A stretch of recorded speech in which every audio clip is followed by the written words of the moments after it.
بسم اللہ الرحمن الرحیم. ناظرین السلام علیکم. آپ دیکھ رہے ہیں صابر شاکر کو یوٹیوب چینل پہ. آج ہے جناب 27 جولائی سال 2020 اور دن ہے آج منڈے. ہفتے کا آغاز ہو چکا ہے, نئے ہفتے کا جناب. تو صورتحال کچھ یوں ہے کہ جو خبر ہم نے آپ کو دی تھی وہ خبر اب تھوڑی سی بڑی بنتی جا رہی ہے. اور وہ خبر اس لیے ایک تو صحیح ثابت ہو رہی ہے, اور خبر تھوڑی سی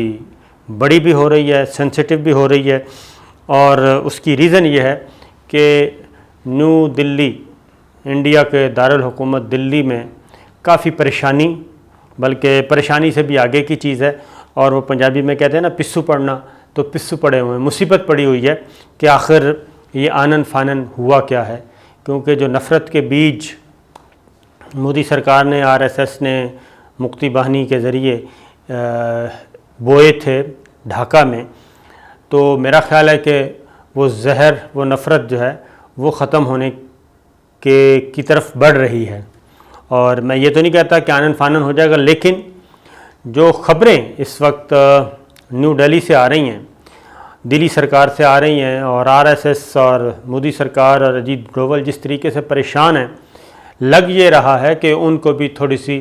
نہیں بلکہ زیادہ ساری بھنک پڑ گئی ہے, اور معاملات ان کے ہاتھ سے نکلتے جا رہے ہیں. اور خبریں یہ ہیں جناب کہ بنگلہ دیش اور پاکستان, بنگلہ دیش اور چائنا, اور پھر یہ تینوں ملکوں کے آپس کے جو بیک ڈور چینل کے ذریعے رابطے ہوئے, خفیہ سفارتکاری ہوئی, خفیہ پیغام رسانی ہوئی, پس پردہ کس نے کیا کردار ادا کیا, کہ اب معاملات اس طرف جا رہے ہیں کہ بنگلہ دیش اور پاکستان کے درمیان ایک نئے دور کا آغاز ہوا چاہتا ہے. بنگلہ دیش اور پاکستان کے درمیان ایک نئے دور کا آغاز ہونے والا ہے. اور اس کی ریزن میں آپ کو بتا دیتا ہوں. پہلے تو یہ ذرا سمجھ لیجئے, میں تھوڑا سا آپ کو بتا دوں کہ دلی میں اس وقت کیا ہے. وزیر اعظم عمران خان اور حسینہ واجد کی ٹیلی فونک ٹاک ہوئی جناب, اور اس فون کال کے اب تک جو ڈھاکہ میں بھارتی ہائی کمیشن ہے وہ بہت کوشش کر رہا ہے کہ اس کے بارے میں کوئی کھوج لگائی جا سکے. آفیشلی ان آفیشلی بھارت کا جو ہائی کمیشن ہے ڈھاکہ میں وہ کافی متحرک ہے, اور وہ ڈائریکٹ اور انڈائریکٹ وے سے کوشش کر رہا ہے کہ پتہ چلے کہ حسینہ واجد اور عمران خان کے درمیان کیا گفتگو ہوئی ہے. وزیر اعظم پاکستان اور وزیر اعظم بنگلہ دیش کے درمیان گفتگو کیا ہوئی, اور گفتگو کا موضوع کیا تھا, اور اس کے پیچھے کتنی محنت اور کون کون سے کردار ہیں جنہوں نے یہ نفرت جو ہے وہ ختم کی ہے. اور اب مزید ڈیٹیلز آئی ہیں, وہ بھی ڈھاکہ سے آئی ہیں, اور وہ خبریں ڈیٹیلز یہ آئی ہیں جناب کہ یہ سرد مہری پچھلے سال 2019 سے شروع ہو گئی تھی, جب حسینہ واجد جو ہے دوبارہ وزیر اعظم منتخب ہوئیں. اور اس وقت سے لے کے اب تک جو بھارت اور بنگلہ دیش کے باہمی منصوبے تھے سرمایہ کاری کے, ڈیولپمنٹ کے, وہ سست روی کا شکار تھے, اور بنگلہ دیش کی طرف سے ان میں کولڈ شولڈر دکھایا جا رہا تھا, اور وہ آگے نہیں بڑھ رہے تھے. اور آہستہ آہستہ وہ سارے پروجیکٹ جو ہیں وہ چین کو دیے جا رہے تھے, انفراسٹرکچر کی ڈیولپمنٹ کے, وہ سارے انڈیا سے لے کے چائنا کو شفٹ ہو رہے تھے. یہ پچھلے 1 سال سے ہو رہا ہے, اور یہ اس وقت سے ہو رہا ہے جب یہ لداخ, گولوان اور پینگونگ اور تبت بارڈر, یہاں پہ انڈیا اور چائنا کے درمیان تنازع دور دور تک نظر نہیں آ رہا تھا. یہ تب سے یہ ڈیولپمنٹ ہو رہی ہے جناب. اور اس میں پھر ایک اور بات یہ بھی کوشش کی گئی کہ اب یہ ڈھاکہ سے اطلاعات آ رہی ہیں, اور نیو دہلی جو ہے وہ اس کی تصدیق کر رہا ہے. ڈھاکہ کا جو اخبارات ہیں, ڈھاکہ کے قومی اخبارات, وہ اس کو رپورٹ کر رہے ہیں, اور انہی اخبارات سے جو انڈیا کے اخبارات ہیں وہ ان کو رپورٹ کر رہے ہیں. ڈائریکٹ اور انڈائریکٹ کوشش کر رہے ہیں کہ کھوج نکالا جا سکے. تو ایک آرٹیکل چھایا ہوا ہے, اور وہ بھی بنگلہ دیش کے ایک اخبار میں, اور اس میں جو اخبار میں جو آرٹیکل چھپا ہے جناب، اس میں بھارت اور بنگلہ دیش کے درمیان تعلقات کی جو سرد مہری ہے اس پہ تشویش کا اظہار کیا گیا ہے، اور خاص طور پہ اور بنگلہ دیش، پاکستان اور چائنا کے درمیان آپس میں جو قربتیں بڑھ رہی ہیں اس پہ بھی تشویش کا اظہار کیا گیا ہے، اور اس کو کہا گیا ہے کہ جناب یہ ایک خطرے کی گھنٹی ہے، اور خطرے کی گھنٹی اس اعتبار سے ہے کہ اگر بنگلہ دیش بھی منہ موڑ لیتا ہے باقاعدہ طور پہ اور انڈیا سے، تو انڈیا کا جینا مزید تنگ ہو جائے گا، اور پہلے ہی انڈیا کے ساتھ جو ہمسایہ ممالک ہیں، چائنا ہے، پاکستان، دو بڑے ملک، ان کا چل رہا ہے جناب پھڈا، اور اچھے خاصے تنازعات چل رہے ہیں اور دبایا ہوا ہے۔ اس کے بعد نیپال، پھر بھوٹان، اور اب جو ہے فردر آ گیا جناب بنگلہ دیش، اور بنگلہ دیش کا بہت بڑا بارڈر ہے اور بہت ہی اسٹریٹجک جگہ پہ ہے، اور اگر بنگلہ دیش اور پاکستان مل جاتے ہیں تو آپ سمجھائیں کہ مشرقی پاکستان اور مغربی پاکستان کے درمیان یہ سینڈوچ انڈیا جو ہے وہ بنا ہوا تھا، مشرقی اور مغربی سرحدوں کے ان بٹوین انڈیا۔ تو یہ اس چیز کو ذرا محسوس کیا جا رہا ہے، اور وہ ٹھیکہ میں آپ کو بتا رہا ہوں کہ جو بہت بڑا پروجیکٹ ہے۔ جی ایک اور بتا دوں کہ اس دوران پچھلے 4 ماہ سے 6 ماہ سے 4 سے 6 ماہ کے دوران بنگلہ دیش ڈھاکہ میں انڈین ہائی کمشنر ہیں جناب گنگولی داس مسلسل ٹائم مانگ رہے ہیں شیخ حسینہ واجد سے ملاقات کے لیے، اور ان کو ٹائم نہیں مل رہا۔ بنگلہ دیش کی وزیر اعظم سے ملاقات کا ٹائم ان کو نہیں دیا جا رہا، اور وہ مسلسل چکر کاٹ رہے ہیں دفتر خارجہ بنگلہ دیش کی، وہاں پہ ریمائنڈر بھیجے جا رہے ہیں، لیکن وہاں سے رسپانس نہیں آ رہا، اور اس کی وجہ میں آپ کو بتاتا ہوں کیوں نہیں رسپانس آ رہا۔ پھر یہ ہے کہ انہوں نے خوش کرنے کے لیے کرونا وائرس کے بیک گراؤنڈ میں انہوں نے امداد بھی بھیجی تھی انڈیا نے، لیکن اس طرف سے بھی کوئی شکریہ کا لیٹر موصول نہیں ہوا دہلی کو یا انڈین ہائی کمیشن ڈھاکہ کو، بنگلہ دیش کی گورنمنٹ کی طرف سے یا بنگلہ دیش کی وزارت خارجہ کی طرف سے۔ تو صورتحال یہ چل رہی ہے۔ پھر جناب ایک اخبار ہے دی ہندو اخبار کی رپورٹ ہے جناب، اس میں بتایا گیا ہے کہ جو ڈھاکہ کا جھکاؤ ہے پاکستان کی طرف خاص طور پہ اور چین کی طرف، یہ ایران کے بعد ایک بہت بڑا دھچکا ہوگا، کیونکہ ایران پہلے ہی انڈیا کو چھوڑ چکا ہے، اور وہاں کی سرمایہ کاری جو ہے وہ انڈیا کے ہاتھوں نکل چکی ہے، اور بنگلہ دیش کے بھی اگر میگا پروجیکٹس نکل جاتے ہیں جو کہ نکل چکے ہیں، اور بنگلہ دیش چائنا اور پاکستان کے ساتھ مل جاتا ہے، تو دی ہندو کے مطابق یہ ڈیزاسٹر ہوگا اپنا انڈیا کے لیے، دہلی کے لیے، اور جو اہم ترین جو انڈین ہائی کمشنر جو ملنا چاہ رہے ہیں بار بار بنگلہ دیش کی وزیر اعظم سے، وہ ملنا چاہ رہے ہیں جناب ایک ایئرپورٹ ہے بنگلہ دیش کا ایئرپورٹ ہے، اس ایئرپورٹ کو کہتے ہیں جی سلہٹ کا، یہ ہے MAG عثمانیہ ایئرپورٹ،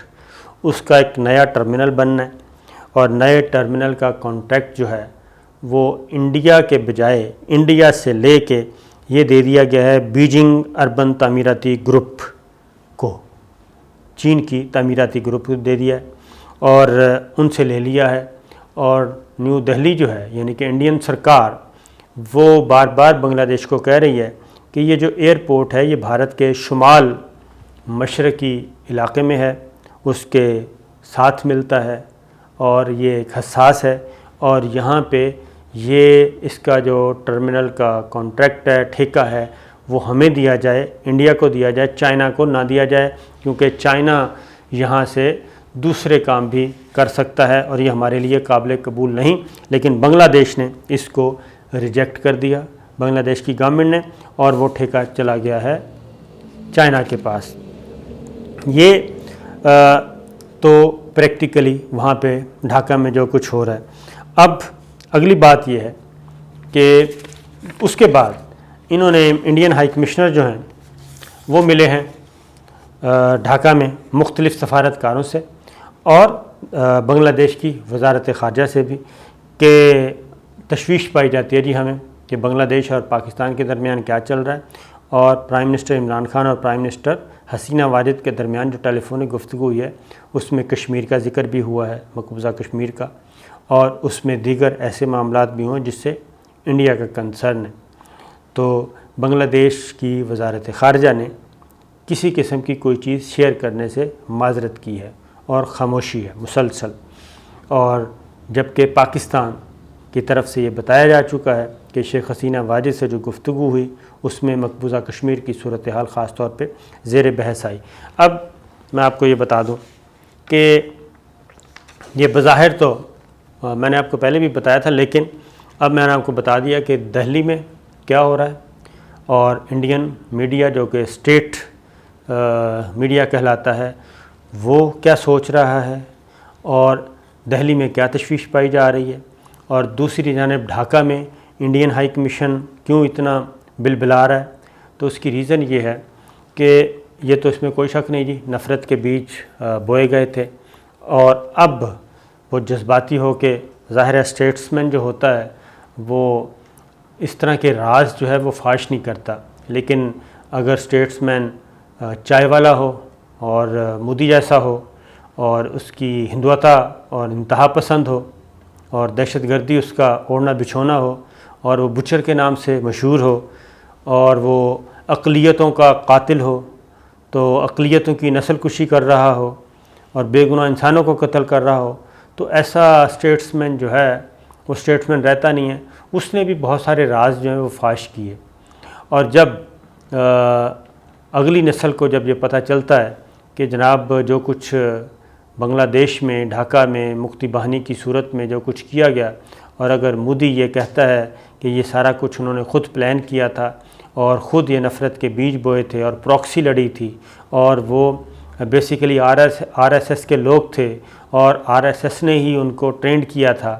اور ابھارا تھا اور یونیفارم دیے تھے، اور یہ سارا الزام پاکستان پہ ڈالتے رہے، یعنی کہ مشرقی پاکستان پہ، تو چیزیں تو آہستہ آہستہ منظر عام پہ آ جاتی ہیں۔ تو جب یہ چیزیں سامنے آ رہی ہیں تو اس کے بعد انڈیا نے کیا کیا، یعنی کہ مودی نے کیا کیا، جو شہریت امینڈمنٹ ایکٹ ہے اس میں بہار کے لوگوں کو اور دوسرا میرے ذہن سے نام نکل گیا، ان کو جو بنگالی تھے ان کی شہریت ان کو شہری ہی تسلیم نہیں کر رہے، اور جب یہ صورتحال ہو تو ظاہر ہے نئی نسل ہے، پڑھی لکھی ہے۔ اور پھر ایک اور بات، پاکستان سے بہت سے پاکستانی انویسٹر اور خاص طور پہ ٹیکسٹائل انڈسٹری کے بہت زیادہ جو ہیں وہ بنگلہ دیش میں پہنچے اور ڈھاکہ میں وہ کام کر رہے ہیں، بزنس کر رہے ہیں، اور اس بزنس کمیونٹی نے بھی کافی کچھ کیا، ایک رول پلے کیا ہے، کیا کہنا چاہیے، سفارتکاری کا بھی، ایک بزنس ڈپلومیسی جو ہے وہ بھی کی۔ پھر ایک اور بات تھی کہ شیخ حسینہ واجد پچھلے 5-7 سالوں سے انہوں نے اپنا ایک 71 کے جتنے بھی تھے ان کے نزدیک، ان کے نیریٹو کے مطابق ان کو انہوں نے سزائیں دلوائی ہیں، اور اس میں پاکستان، تنقید بھی ہوئی پاکستان پہ، میں خود اس میں شامل ہوں تنقید کرنے والوں میں، کہ پاکستان اور اسلام آباد خاموش رہا اور اس پہ کسی قسم کا ریئیکٹ نہیں کیا۔ بہت نپی تلی ایک سٹیٹمنٹ آتی تھی، لیکن بہت زیادہ کو ریئیکٹ نہیں کیا۔ اس دوران تعلقات کشیدہ بھی ہوئے، سرد مہری کا شکار رہے، لیکن اس کے بعد پھر ایک جو خفیہ سفارتکاری چلی، اس خفیہ سفارتکاری نے ڈھاکہ میں یہ بات ضرور ڈالی ہے، اور خاص طور پہ حسینہ واجد جو کہ سمجھتی ہیں، جو کہ سب سے زیادہ ان کا خیال ہے کہ ان کو نشانہ بنایا گیا، ان کے والد کو قتل کیا گیا، ان کی فیملی کو قتل کیا گیا، اور ظاہر پاکستان نے تو نہیں کیا تھا، وہ خالدہ ضیاء جو بنگلہ دیش کی وزیر اعظم رہ چکی ہیں ان کے شوہر نے کیا تھا، اور انہوں نے کر کے اور شیخ مجیب کا تختہ الٹا تھا۔ ہسٹری یہ ہے، اور اس کے بعد پھر وہ اپنا خالدہ ضیاء سے بھی حسینہ واجد اپنا سکور برابر کر رہی ہیں۔ تو یہ تلخیاں ماضی کی اب لگ رہا ہے کہ تھوڑی سی ختم ہونے جا رہی ہیں اور بنگلہ دیش اور پاکستان کے درمیان ایک نئے دور کا آغاز ہونے جا رہا ہے، اور اس نئے دور کے آغاز میں چائنا بھی پاکستان اور بنگلہ دیش کا شریک سفر ہوگا۔ اور اس کے علاوہ کیا کہنا چاہیے کہ وزیر اعظم عمران خان کی میں نے آپ کو پہلے بھی بتایا تھا کہ 2 ٹیلی فون کال تھیں، اور بیک گراؤنڈ پہ اس ٹیلی فون کال سے جو کہ اس وقت دلی کے لیے درد سر بنی ہوئی ہے، مسئلہ بنا ہوا ہے کہ آخر کیا ہوا، اور پھر حسینہ واجد کو پاکستان دورے کی دعوت دینا، اور ہماری اطلاعات کے مطابق حسینہ واجد پاکستان کا دورہ کریں گی۔ تو اگر یہ سلسلہ ہوتا ہے تو بلا شبہ یہ ایک نئے دور کا آغاز ہوگا، اور بنگلہ دیش اور پاکستان میں کے درمیان جو نفرت کے بیج ڈھاکہ میں بوئے گئے تھے وہ کم از کم ختم ہوں گے، اور دونوں ملک آگے بڑھیں گے۔ اور دونوں ملکوں کے درمیان اگر دوستی ہوتی ہے تو آپ کو پتہ ہے کہ پاکستان اس وقت ایٹمی قوت ہے، اور بنگلہ دیش پاکستان کا ایک حصہ رہ چکا ہے، اور آگے جا کے کچھ بھی ہو سکتا ہے، کنفیڈریشن ہو سکتی ہے دونوں ملکوں کے درمیان، ایک نیم وفاق قائم ہو سکتا ہے، کوئی مشترکہ دفاع کے معاہدے ہو سکتے ہیں، بہت کچھ ہو سکتا ہے، اور اقتصادی تعاون ہو سکتا ہے۔ تو یہ سب کچھ جب ہوگا تو یہ چیزیں آگے بڑھیں گی، تو اس کا پھر اندازہ کریں، جب دونوں گلے شکوے دور کیے جائیں گے تو پتہ چلے گا کہ را کا کیا رول تھا،